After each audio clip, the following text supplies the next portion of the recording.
Hello दोस्तों, आप लोगों का फिर से स्वागत है हमारे यूट्यूब चैनल एग्रीकल्चरिस्ट भारत पर। आप लोग ने कल बी प्रोडक्ट के बारे में जाना था, मतलब बी प्रोडक्ट होता क्या है इसके बारे में, और हम लोग कल जाने थे मधुमक्खियों के कम्युनिकेशन के बारे में कि वो कैसे कम्युनिकेट करती हैं।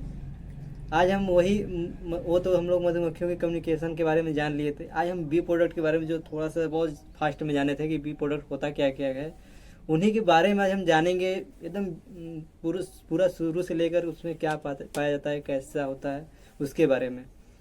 तो हमारा फर्स्ट जो आता है वो हमारा, पहले बी प्रोडक्ट जान लेते हैं कौन कौन सा होता है। तो पहले बी प्रोडक्ट जो होता है हमारा हनी होता है, बीज वैक्स होता है, रॉयल जेली होता है, बी वेनम होता है, और प्रोपोलिस होता है, और पोलन होता है।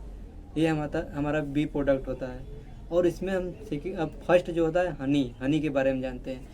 हनी जो होता है वो फूलों का रस शर्करा और अन्य छोटे घटकों से मिलाकर एक उसका उसी का एक घोल होता है, जिसे हम लोग शहद कहते हैं, जिसे मधुमक्खियाँ एकत्र करती हैं। ये इसे मधुमक्खी एकत्र करके और शहद के रूप में अपना केंद्रित करती हैं। ये एक मीठा और चिपचिपा तरल पदार्थ होता है जो मधुमक्खियाँ द्वारा निर्मित किया जाता है, मधुमक्खियों द्वारा बनाया जाता है। इस फूलों इसके ये जो होता है इसे फूलों के जो बेस पार्ट होता है फूलों का, उसके नेक्टर मतलब रस के रूप में एकत्र किया जाता है। बेस पार्ट को रस के रूप में एकत्र किया जाता है। और फूलों के अलावा बहुत से पौधों के अन्य हिस्सा के जो नेक्टर होते हैं रस, उनसे भी एकत्र करके ये मधुमक्खियाँ लाती है, जिसे हम लोग एक्स्ट्रा फ्लोरल नेक्टर्स कहते हैं। एक्स्ट्रा फ्लोरल नेक्टर्स जिसे हम लोग बोलते हैं के रूप में जानते हैं। और हम इसे हम फलों के रस और गन्ने के रस आदि से भी एकत्र किया जाता है। हम नहीं एकत्र करते हैं, मधुमक्खी एकत्र करती है शहद के रूप में। और हम इसमें क्या क्या जो कंपोजिशन होता है शहद का, वो कौन कौन सा कंपोजिशन क्या क्या कितना % होता है, इसके बारे में जान लेते हैं। तो इसमें होता है लेविलोज जो होता है 41% होता है। और डेक्सट्रोज हमारा 35% होता है। और सुक्रोज हमारा 1.9% होता है। और डेक्सट्रीस जो होता है हमारा 1.5% होता है। और उसमें खनिज पदार्थ भी पाया जाता है। खनिज पदार्थ जैसे 2% खनिज पदार्थ होता है। और इसमें वाटर भी पाया जाता है। वाटर जो होता है हमारा 17% होता है। वाटर कितना होता है? 17% वाटर। और इसमें कुछ अनिर्धारित एंजाइम, विटामिन्स और जो होता है रंग द्रव्य आदि होते हैं जो 16% के आसपास होते हैं। और हमारा नेक्स्ट आता है कि इसका जो प्रिगमेंट्स क्या क्या है। इसमें प्रिगमेंट्स हमारा जो होता है कैरोटीन, क्लोरोफिल और जेंथोफिल शहद में मौजूद महत्वपूर्ण प्रिगमेंट्स होते हैं। यही सब महत्वपूर्ण पिगमेंट जो होते हैं शहद में उपस्थित होते हैं। और इसमें मिनरल्स जो होते हैं वो भी हम लोग जान जाते हैं। हो सकता है कभी पूछ रहे कि उसमें कौन कौन से मिनरल्स पाए जाते हैं, तो मिनरल्स के बारे में भी हम लोग जान लेते हैं। उसमें मिनरल्स में हमारा potassium, calcium, phosphorus, sodium, manganese, तांबा, कॉपर, सिलिका और आयरन खनिज, इतना सारे खनिज हमारे पाए जाते हैं। जो शहद में समझिए कितना खनिज होता है, मिनरल्स इसमें शहद, इसीलिए सेहत के लिए बहुत ही लाभदायक होता है हनी। और इसमें विटामिन्स भी पाए जाते हैं। विटामिन्स कौन कौन से पाए जाते हैं उनके बारे में भी हम लोग जान जाते हैं, क्योंकि विटामिन्स जब मिनरल्स पूछेगा तो विटामिन भी हो सकता है, पूछ ही ले। तो विटामिन्स के बारे में भी हम लोग जान जाते हैं। विटामिन्स इसमें विटामिन B1 जिसे हम लोग थायमिन बोलते हैं विटामिन, और B2 जो होता है हमारा राइबोफ्लेविन होता है। और निकोटीन होता है, निकोटेनिक एसिड यह पाया जाता है। और विटामिन K पाया जाता है, फोलिक एसिड भी पाया जाता है, स्कार्बिक एसिड और पेंटोथेनिक एसिड, इतना शहद में ये सब पाए जाते हैं। और सब है मौजूद, लेकिन इतना जो होता है मेन होता है। ये विटामिन से अगर पूछेगा तो नहीं पूछेगा कौन कौन से विटामिन से, इतना ही विटामिन पूछेगा कि कौन कौन से, इतना बहुत है आप लोगों के लिए, सभी एग्ज़ाम के लिए बहुत है। और हमारा नेक्स्ट होता है जो इसके गुण, भौतिक गुण इसके क्या क्या होते हैं। शहद में भौतिक गुण क्या क्या होते हैं।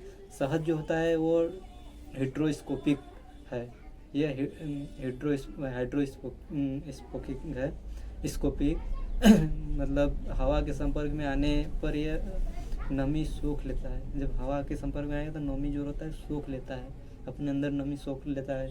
और यह जानते हैं, हम शुरू में ही बता चुके थे, शहद एक चिपचिपा तरल पदार्थ है और शहद को गर्म करने पर चिपचिपाहट कम हो जाती है। अगर इसको गर्म करेंगे ना तो चिपचिपाहट जो होता है ना वो कम हो जाता है शहद में। और ये शुद्ध शहद में जानते हैं उसका एक विशिष्ट गुरुत्व होता है शहद में। जी, जो शुद्ध शहद होता है उसका विशिष्ट गुरुत्व कितना होता है, 1.35 से 1.44 तक होता है। अगर इतना विशिष्ट गुरुत्व है तो समझ लीजिए वो शहद एकदम प्योर है। ये इसको ग्राम प्रति सीसी में हम लोग लेते हैं। और हमारा होता है कि शहद जो होता है उसका हम टेस्ट कैसे करते हैं कि ये शुद्ध है कि अशुद्ध है, मतलब शुद्ध शहद है कि उसमें कुछ मिलावट तो नहीं है। बहुत से इस समय देख रहे होंगे मार्केट में अधिकतर मिलावट ही शहद आ रही हैं और उसका पहचान हम लोग नहीं कर पाते हैं। ऐसे कोई पहचान उसका नहीं कर पाता कि ये प्योर शहद है कि इसमें कुछ मिलावट है। तो इसका पता करने के लिए हमारा एक यंत्र बना है जिसको हम लोग हाइड्रोमीटर कहते हैं। हाइड्रोमीटर का उपयोग करके हम शहद का जो विशिष्ट गुरुत्व होता है उसको हम लोग माप सकते हैं। कैसे माप सकते हैं? हाइड्रोमीटर से। हाइड्रोमीटर जो हमारा होता है उससे हम लोग गुरुत्व, विशिष्ट गुरुत्व नाप कर पता कर सकते हैं कि ये शहद हमारा प्योर है या मिलावट है। और हमारा कितना विशिष्ट अगर नापेंगे तो गुरुत्व विशिष्ट कितना होगा, 1.25 से लेकर 1.44 के बीच है तो शहद जो होता है शुद्ध होता है। कितना? 1.25 से 1.25 से लेकर 1.44 तक हमारा शहद शुद्ध होता है। समझे? हम हमारा शहद तो हम लोग जान लिए कि क्या क्या होता है। अब हम लोग जान जाते हैं मोम। मोम हमारा क्या होता है? मधुमक्खियाँ जो मोम बनाती हैं, मधुमक्खियों से हमें मोम भी मिलता है। मोम जो होता है मधुमक्खी मोम वह सामग्री है जिसका उपयोग मधुमक्खियाँ अपना घोंसला बनाने के लिए, जैसे छत्ता हम लोग बोलते हैं, छत्ता बनाने के लिए करती हैं। इसका उत्पादन युवा मधुमक्खी होती हैं वो करती हैं। इसे विशेष मोम ग्रंथियों से तरल के रूप में स्रावित करती हैं। हवा के संपर्क में आने पर मोम सख्त हो जाता है।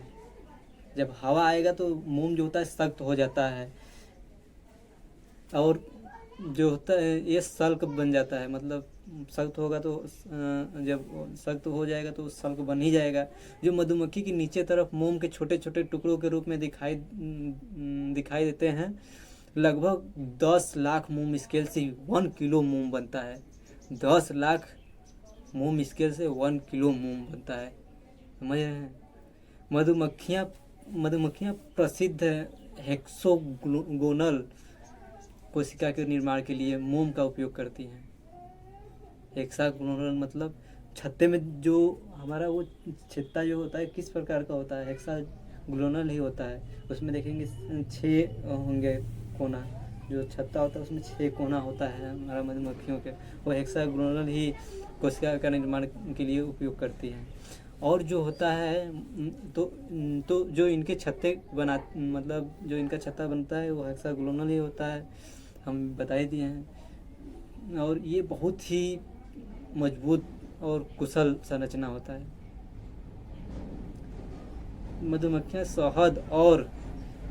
मधुमक्खी जो होती है शहद और पराग, अंडे सब इन्हीं में देने का काम करती है, मतलब इन्हीं में अपना रखती हैं। और मधुमक्खियों की सभी जो प्रजातियां द्वारा मोम उत्पादन किया जाता है, हालांकि विभिन्न प्रजातियां द्वारा उत्पादित मोम में थोड़ा अलग रासायनिक भौतिक गुण होते हैं, लेकिन जो नॉर्मल होता है रासायनिक भौतिक गुण, कंपोजिशन एंड प्रॉपर्टी, उसको हम लोग जान लेते हैं। कंपोजिशन एंड प्रॉपर्टी के बारे में हम जानते हैं कितना इसमें कंपोजिशन एंड प्रॉपर्टी पाया जाता है। तो एल्कोहल और फैटी एसिड जो हमारा होता है इसमें 70 से 74% पाया जाता है। एल्कोहल और फैटी एसिड 70 से 74% पाया जाता है। और जो मुक्त अम्ल होता है, मुक्त अम्ल जो होता है हमारा 13 से 15% पाया जाता है। और संतृप्त हाइड्रोकार्बन जो होता है हमारा लगभग 12 से 15% पाया जाता है। और विटामिन ए, इसमें विटामिन ए भी पाया जाता है। जो विटामिन ए हमारा होता है 4961 4961 IU पाया जाता है। IU मतलब इंटरनेशनल यूनिट हमारा विटामिन ए पाया जाता है। और विशिष्ट गुरुत्व, जो विशिष्ट गुरुत्व होता है हमारा 0.95 होता है। विशिष्ट गुरुत्व कितना होता है? 0.95 होता है। मोम में भी, हनी में भी हम लोग पढ़े थे विशिष्ट गुरुत्व, इसमें भी हम लोग विशिष्ट गुरुत्व पढ़ रहे हैं 0.95। और विशिष्ट गुरुत्व को तो हम लोग जानते हैं किस में नापते हैं। विशिष्ट गुरुत्व को हमेशा हम लोग ग्राम प्रति सीसी में नापते हैं। और इसमें गलनांक इसका जो होता है, गलनांक हमारा इसका होता है 65 डिग्री सेल्सियस के आसपास इसका गलनांक होता है मोम का। और ये तो हमारा हो गया मोम का बात। अब हमारा क्या बचता है? हमारा जो इसका जहर, शहद का जो जहर होता है, स्नेक वेनम जैसे होता है ऐसे ही बी वेनम भी होता है। अब बी वेनम के बारे में भी जान लेते हैं।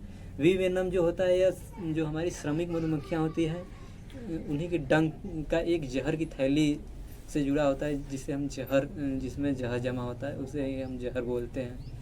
और ये जो होती है, ये जहर जो नई उभरी मधुमक्खी होती हैं वो डंक मारने में असमर्थ होती है, उनमें जहर नहीं पाया जाता है। लेकिन उनमें थोड़ा सा जहर पाया जाता है, जो थोड़ा बहुत जहर पाया जाता है, जो उनके विष की थैली में बहुत ही कम मात्रा में उपस्थित होती हैं।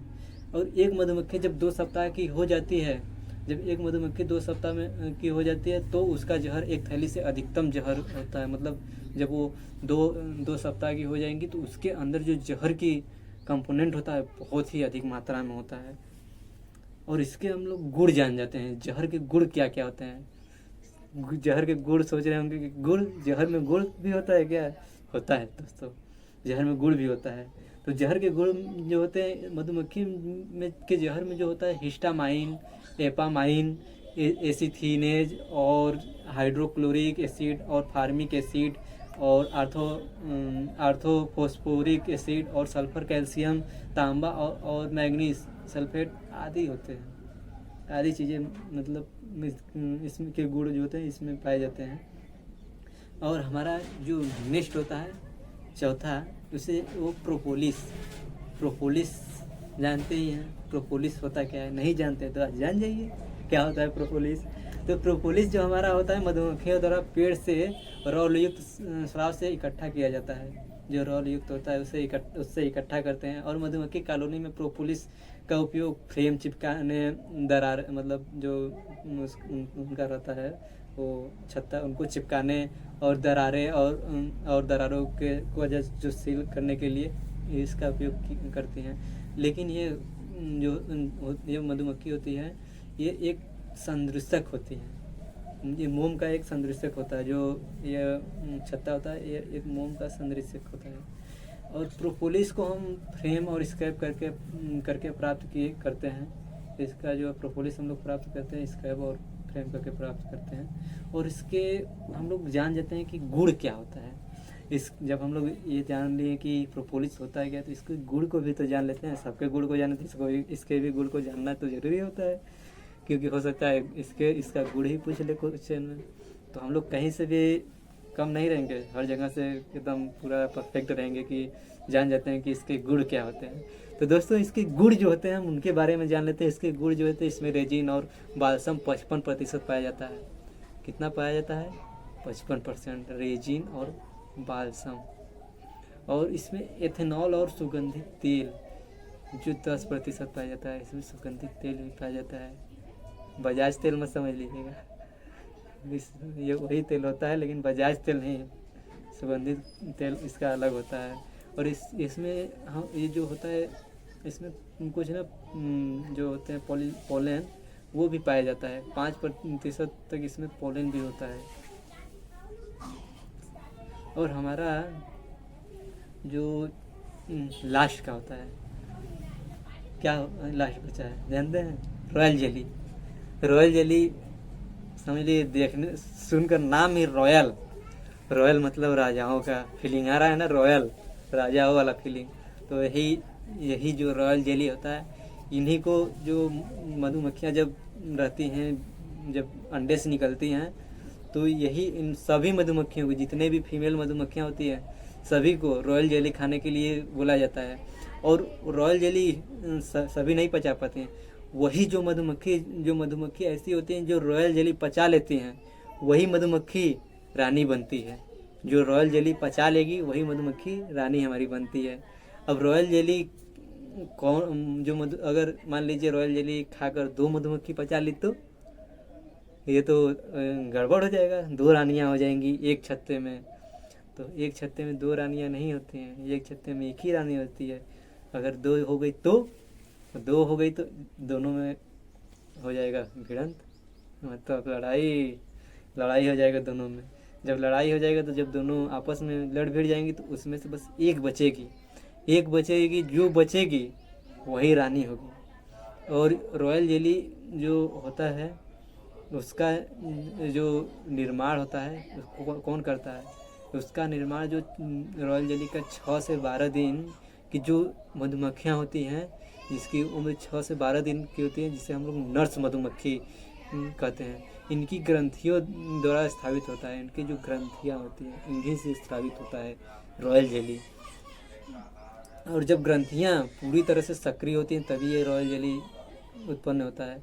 और ये बहुत पौष्टिक भोजन, और इससे युवा श्रमिक लार्वा और रानी लार्वा और वयस्कों को खिलाया जाता है। किसे किसे खिलाया जाता है? ये बहुत ही पौष्टिक भोजन होता है। इसे युवा श्रमिक लार्वा और जो हमारा वयस्क मधुमक्खी होता है उन्हें खिलाया जाता है। और रॉयल जेली का हम लोग जब इतना जान लें तो रॉयल जेली का कलर भी जान जाते हैं। उसका कलर कैसा है देखें आप लोग। रॉयल जेली का जो कलर होता है वो दूधिया होता है, दूधिया और हल्का पीले रंग का लेकर रहता है रॉयल जेली।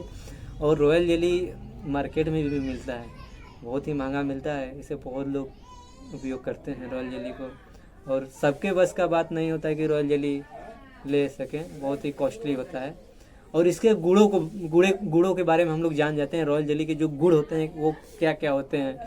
रॉयल जेली में समझ लीजिए हम बताएं बहुत ही अच्छा होता है। तो इसमें प्रोटीन भी पाया जाता है। इसमें 15 से 18% जो होता है प्रोटीन पाया जाता है।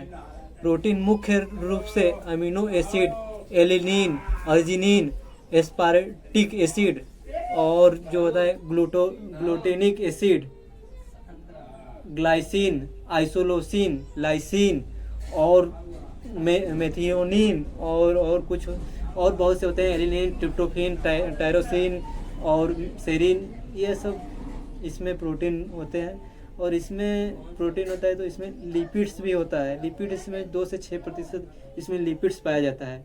और इसमें कार्बोहाइड्रेट्स, जो हमारा कार्बोहाइड्रेट्स होता है, इसमें कार्बोहाइड्रेट्स भी पाया जाता है। कार्बोहाइड्रेट्स हमारा कितना पाया जाता है? 9 से 18% कार्बोहाइड्रेट्स पाया जाता है। कितना? 9 से 18%। और इसमें जो होता है कार्बोहाइड्रेट किसके रूप में होता है? तो हमारा जो कार्बोहाइड्रेट होता है वो ग्लूकोज, फ्रक्टोज और मेलिबियोज हो गया, और ट्राइहलोज, माल्टोज और सुक्रोज के रूप में होता है। और इसमें कुछ राख भी पाए जाते हैं, राख जो होता है हमारा 0.7 से 1.2% तक होती है। कितना होती है राख? 0.7 से 1.2% तक राख होती है। और इसमें जो हमारा होता है विटामिन भी कुछ पाए जाते हैं। जब हम तो शुरू में मतलब जब ये सब इतना पाया जाता है, इसमें जब इतना ही इम्पोर्टेंट है तो इसमें विटामिन तो होंगे ही, जरूर होंगे विटामिन। तो हमारे इसमें विटामिन कौन कौन हैं उनके बारे में भी हम लोग जान जाते हैं। इसमें हमारे जो विटामिन होते हैं, विटामिन ए, बी, सी और लोहा, तांबा, फास्फोरस, सिलिकॉन और सल्फर, ये सब मौजूद होते हैं विटामिन के रूप में। तो हम लोग ने आज क्या क्या पढ़ा, सभी हम लोग जितने भी इसके प्रोडक्ट थे उसके बारे में हम लोग आज जान लिए। तो प्रोडक्ट तो हम लोग पूरा सबके बारे में जान लिए। तो हमारा क्वेश्चन इसके बाहर कहीं कभी नहीं पूछेगा। अगर प्रोडक्ट से क्वेश्चन बना तो इसके बाहर आप लिख लीजिए। इसके बाहर अगर कहीं क्वेश्चन पूछ लिया तो फिर बोलिएगा कि इसके बाहर से क्वेश्चन आ गया प्रोडक्ट में इसके बाहर क्वेश्चन ही नहीं बनेगा आपका। प्रोडक्ट में क्वेश्चन आपका यही हो सकता है कि जो हमारा हनी होता है वो हनी हमारा जो उसकी शुद्धता होती है वो कितनी परसेंट से कितने परसेंट होती है, और कितने परसेंट से कितने परसेंट उसकी शुद्धता मतलब हम लोग नापते हैं। तो और इसको मतलब मापने के लिए जो उसका शुद्धता होता है वो कौन सा यंत्र होता है, तो हाइड्रोमीटर द्वारा हम शुद्धता उसको नापते हैं। और हमारा क्वेश्चन ऐसे बना सकता है कि हमारे मतलब जो हनी होता है उसमें प्रोटीन या कोई और जो होता है उसमें क्या कितना परसेंट पाया जाता है, यह सब पूछ लेगा परसेंटेज उनका। तो यही हमारा आज का टॉपिक था। आज का थोड़ा रोज़ से आज लंबा हो गया, क्योंकि प्रोडक्ट सब पूरा प्रोडक्ट के बारे में आप लोगों को एक अच्छी तरह से नॉलेज देना था, क्योंकि एग्ज़ाम में प्रोडक्ट के बारे में अगर पूछ ले तो आपका एक क्वेश्चन भी इधर से उधर ना हो, एक नंबर का भी आए तो एक नंबर वो आप ही का होना चाहिए। तो दोस्तों ऐसे ही बने रहिए हमारे साथ। आज का सेक्शन आप लोगों को कैसा लगा कमेंट में ज़रूर बताइएगा। और हमारा नेक्स्ट जो है वीडियो वो कल आप लोगों का हमारा जो टॉपिक छूटा है उसके बारे में होगा, जिससे हमारा किंगडम कौन हो गया, इंसेक्टा को क्या है, इसके बारे में हम लोग कल विधिवत जानेंगे। ये जो हम लोग ये सब तो जो था इसको हमें पहले बता देना चाहिए था, लेकिन हम आपको पहले इसलिए नहीं बताएं क्योंकि लास्ट में जानेंगे तो याद रहेगा। इससे क्वेश्चन बहुत अधिक पूछा जाता है एग्ज़ाम में, इसलिए हम इसको लास्ट में रखे हैं। इसको लास्ट में हम बताएंगे कल की वीडियो में। तब तक के लिए हमारे साथ बने रहने के लिए आप लोगों का धन्यवाद। और अगर आप लोगों को इसका प्रॉपर नोट्स भी चाहिए तो आप लोग कमेंट कीजिएगा, इसका प्रॉपर नोट्स हम आपको प्रोवाइड करेंगे, वो भी PDF में। और इसको आप लोग प्रिंट भी करवा सकते हैं, एकदम एक भी क्वेश्चन इधर से उधर नहीं जाएगा। जो इतना परफेक्ट नोट्स बनाए इसका आप लोगों को प्रोवाइड करेंगे कि आप लोग पढ़ेंगे एक बार तो बोलेंगे हाँ कोई नोट्स दिया है। तो हमारे इस चैनल पर एग्रीकल्चरिस्ट भारत पर बने रहिए और इसको सब्सक्राइब भी कर दीजिए, लाइक कर दीजिए और नोटिफिकेशन को ऑन कर लीजिए। और ऐसे ही बने रहने के लिए आप लोगों को बहुत बहुत धन्यवाद। Thank you.